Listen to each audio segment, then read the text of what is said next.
All right, happy Thursday, everybody. Just gonna do the auto shop walkthrough. Right here we have a Ram charger that John's gonna be working on. Looks like it's a bit of a home restoration. Looks pretty nice, but they've got to a point where they need some help. It's cranking, no start. We see they have a Performance World ready to run distributor in. Still some wiring on the old ignition box, so hopefully maybe just something small of an oversight that we can fix for them and get this to flash up. Shouldn't be too difficult unless they did something wrong inside the engine, but John will figure that out here shortly. We've got the Laselle up on the hoist here. I see some brakes apart on the back. I'm not sure what all is going on with this car. I see a new part of some kind there, unless it's a tool. It looks like a tool. Maybe to pull this drum off, but yeah. So anyway, they're looking into the rear wheels on this, into the brakes.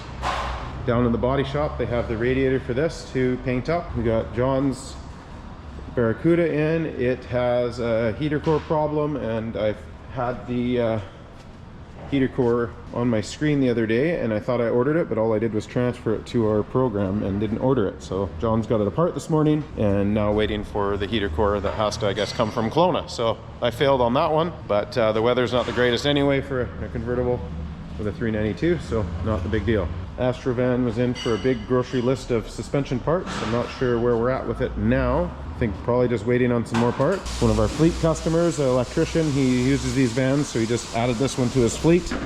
So doing a bunch of repairs to it. Oh, actually he's working on it. What are you working on now on it? The backup cameras and underglow. He wants the same setup that we did on his other one, so they want to look identical. So I'm just doing the same thing I did the other one. Yeah, so just a backup camera getting run through? Yeah, backup camera and then just run underglow on that. Oh, nice. Perfect. Is that a fixed auto alignment? No, that was a inspection. General inspection on the vehicle? Yeah. Sounds good. So that's this vehicle just in for a general inspection of some kind. I'm sure there's some customer concerns. Just gonna look it over.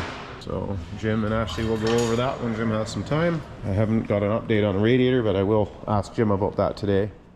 And over here we got a Bronco that just came in the other day. We've got Carrick checking it over right now. I guess the story is the customer pulled this apart about 10 years ago, wants to get it put together. So that's where we come into play. So Carrick's just kind of categorizing what he's got for parts and what we don't have. And so far he's found a rusty battery box and a rusty rad support. Not sure how bad it is, but we're gonna look into all that and then see what we need for parts, I guess. See what we can do to help get this back on the road for the customer. Go around the back side and check it out as well. I guess the back window must be stuck in the downward position, so they've got it tarped up. But road signs and yeah, hold on. But yeah, lots of parts in there. We're just going through it all to see what we have and don't have, and then we can itemize it all and go from there. Still dealing with wiring gremlins, I believe, on this C4 Corvette. And we're looking for an aftermarket high pressure steel fuel line for this truck that I guess has been discontinued, and that is an employee vehicle. And then I'm not sure where we're at with Craig's vehicle. We had that in the other day. I'll have to do some updates on that. So pretty busy here in the auto shop today, so we'll get back in here and get things going. So we'll see you at the hot rod shop later today. Okay, just over in the hot rod shop, gonna go over a couple of things going on. So first off, we have the Fair Lady. Bird's getting further and further into the body work on that. Bernard's over here helping with some final fitment of body panels, and he's going to do some work to this fender to just make things even better. So that's happening there. Corvette we painted a while back, had some bonding issues on paint below what we painted. It was a driver quality paint job we did. Somebody put a ton of Bondo in this front bumper, and we actually ended up peeling a bunch off. It's smoother than the baby's bottom, so they did not prepare it properly, and that was way underneath of the paint job we had done. So of course they literally came back for a little bubble right here, and now we're going deeper. So unfortunately that's the stuff that happens when we don't do a full job the way we normally do it. We're going to take care of it for this guy, but normally that would not be warranted because we didn't strip the car. I believe that we thought, being that it was a fiberglass and plastic car, that we wouldn't have any of these bubbly rust issues, but again, not knowing what people have done in the past is what is causing the issues now. So it is what it is. We'll take care of it for him, and hopefully he doesn't have any problems again.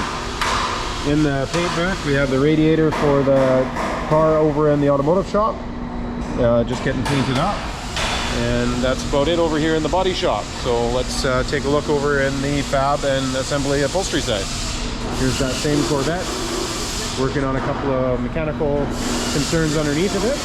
There's a silver Corvette Bernard's been working on. The customer was just in the auto shop talking with Jim about some parts for it. I think we're just locating some more parts and carrying on with that. So let's carry on and see what we got going on over here. See, the doors are open on the Buick, so yeah, here we go. He's starting to build some foam. Oh, check it out, we got a historical photo here to look at. Not sure how well you can see that, but I'll frame that in. So yeah, these were what these vehicles were used for back in the day. So lots of seating, pretty cool. Working on that. And let me know what you guys think on the video. I'm using the GoPro a lot lately for the simple fact that it automatically uploads to their cloud that you don't have to pay for. So if we take the footage on GoPro's camera and use their platform, it's just stored for free, and it makes for easy access for Leah to get to. And I don't mind holding the GoPro camera. It's actually more convenient than I thought it would be, like the Osmo is. I still have the Osmo and still will use it in instances where I think it seems more fitting, especially when I want to wear the mic. But anyway, we're in the shop. I don't mind using this, and I like the usability of it. I'm just wondering if you guys notice a real difference with it. But anyway, let's carry on here and see what we see. Good morning. Getting some foam going on the old thing, eh? Yeah. Last 2 bits. So yeah. Cool, cool. Oh, okay. It's got pictures of these cars.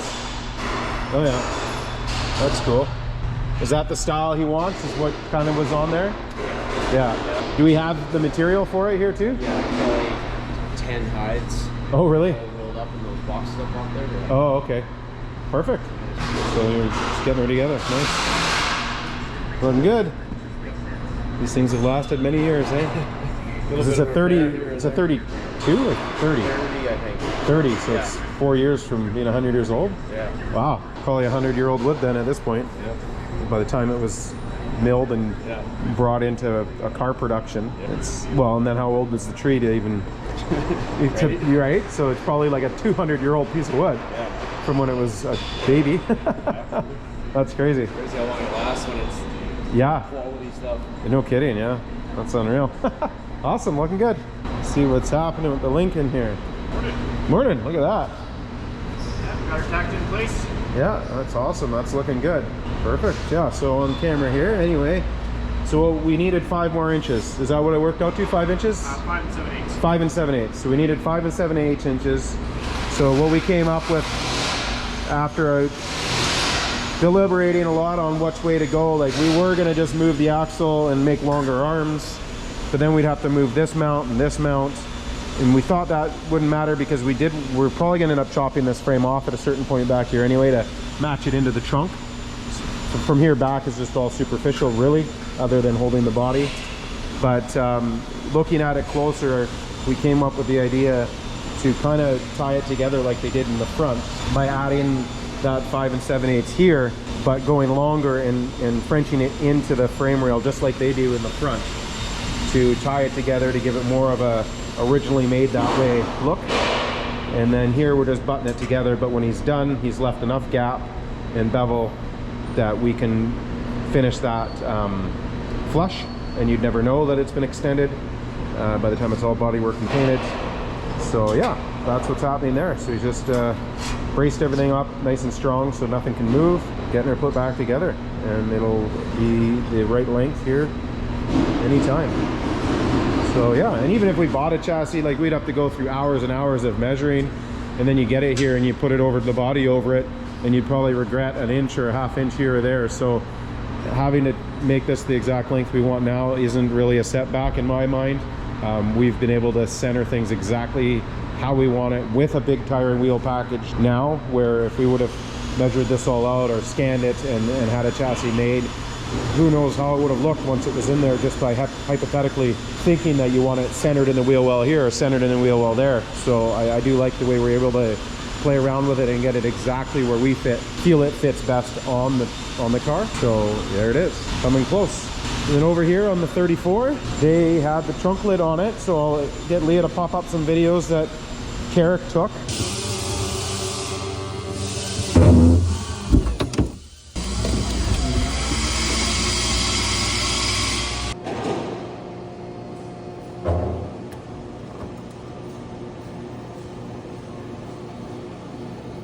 They have it all working, so we need to look into the wiring end of things. So we'll talk with the experts over at Certified, Tyler and Pat over there.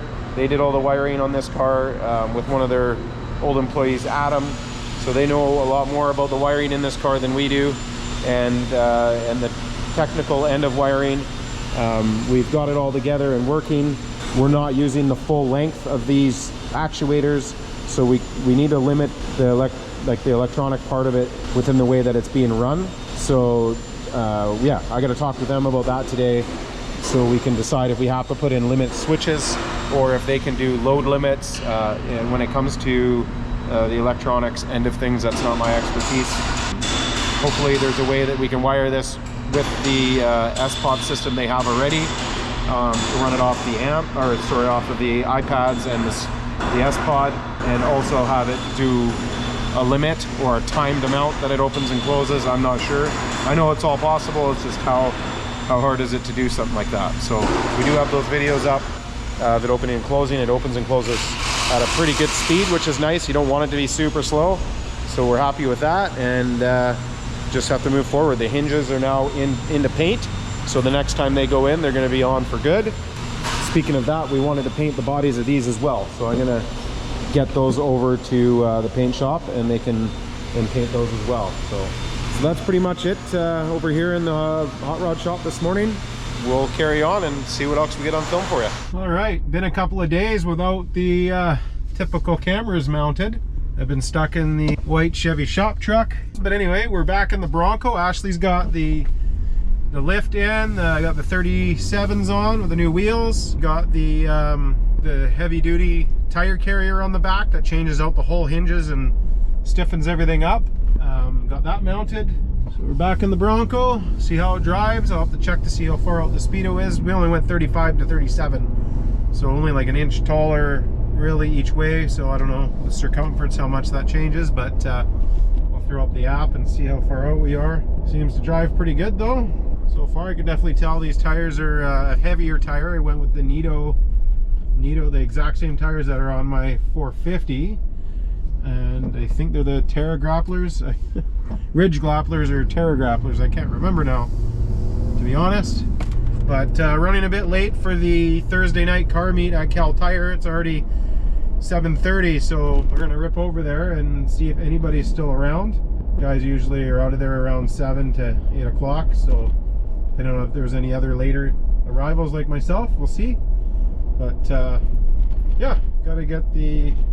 Actually didn't have time to do a final road test, so I'm kind of doing that right now. And steering wheel is out by list a little bit, so we'll get somebody to address that tomorrow morning at the shop, and we'll do a nut and bolt check. So I'm gonna try and put a few kilometers on it tonight anyway to just get it ready for a full nut and bolt check, and go from there. Yeah, definitely feels more like a full-size vehicle, if you will, even though it's not a full-size being a Bronco, but the chassis is almost full-size because they're a lot wider than the body actually is. You know, the height and everything feels much bigger, even though they did come with 35s. They don't sit super high. So anyway, yeah, there's some pictures and video that'll be up. There'll probably be a whole build video on the Bronco of the lift and tires and wheels and everything. Ashley did a ton of footage. So anyway, enough blabbing on here. Let's get down to Cal Tire and see if we see anything. All right, just about there. So being that people could be potentially leaving, if there is anybody still there, figured I'd fire up the cameras because you never know what you'll see. But yeah, there's very few vehicles left there.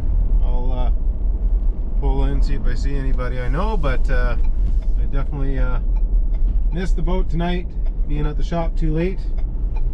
It was so nice out though this evening. I thought for sure there'd be a few more people here, but yeah, it's pretty much shut down. So yeah, anyway, no cool videos for us tonight, but I gave it my shot anyway.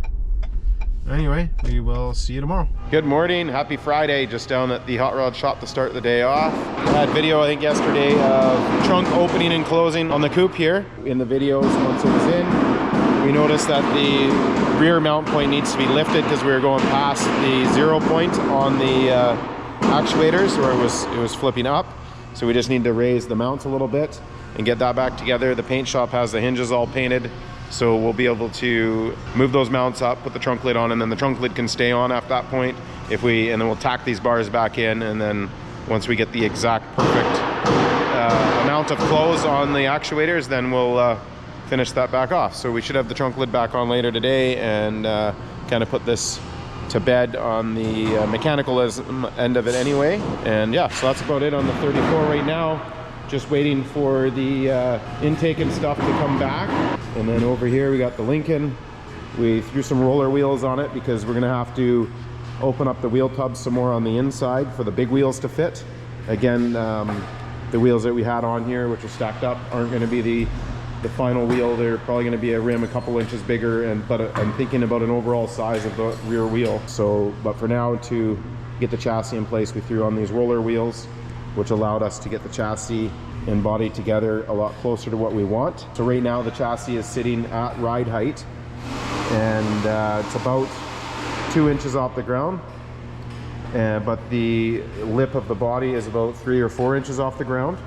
So we're gonna have to tuck that chassis up another couple inches. We want basically the bottom of the chassis and the pinch weld under the car at the exact same height. So when you drop it down, the body's right on the ground. Like at this point, this is optimal ride height for the suspension. Hopefully with the body down a couple more inches, ride height's only gonna be like an inch off the ground. But of course with the air ride, you'll be able to drive it at a higher than optimal ride height. It's gonna look pretty good. It's already looking pretty sweet down that low. And then again, these are tires that are gonna be smaller than what are on it. So if we get this thing built now with these little tires and wheels, and we're an inch off the ground at ride height with the proper tires and wheels, we should be another 1.5 to 2 inches above that. So I feel pretty confident that we're in the right direction here. It's gonna look pretty deadly. Definitely makes the car look longer being that low to the ground. So the guys are just doing a quick cleanup in here and getting things ready to move around. We got that 55 Chevy truck we're gonna put in this bay. So early next week we can get going on the mini tub job on that, and then hopefully early next week the brakes show up. And over here, Lyle's just been going deeper and deeper on the Buick, getting the foam all carved and ready. Yesterday we left off, he was doing the jumper seats, or the jump seats, wherever they are there. Those are looking a little more comfortable. Cool. So this is some of his material here. Not the best way to store it for years, but No, you probably have a bunch of weird wrinkles in it, or yeah, you want to store it like hung or something, don't you? He's had it for a long time. for years, he said.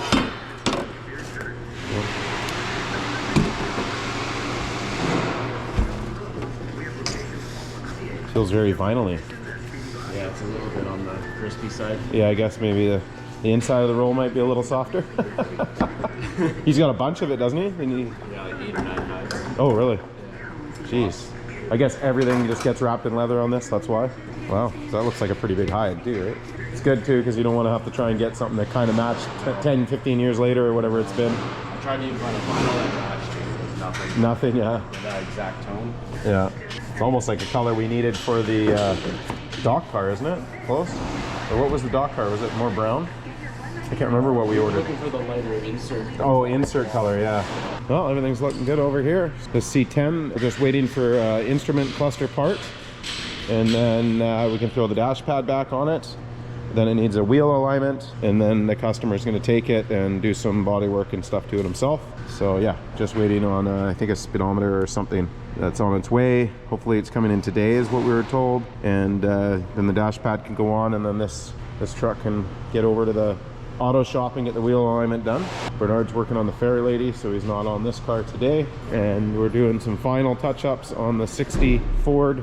Just there was some loose screws and things we're just gonna dial in, and with that old mounting point of only having these two screws vertical, it was bubbling up the metal, I guess you could say, and cracked up the bed liner. So we're going to touch that all up.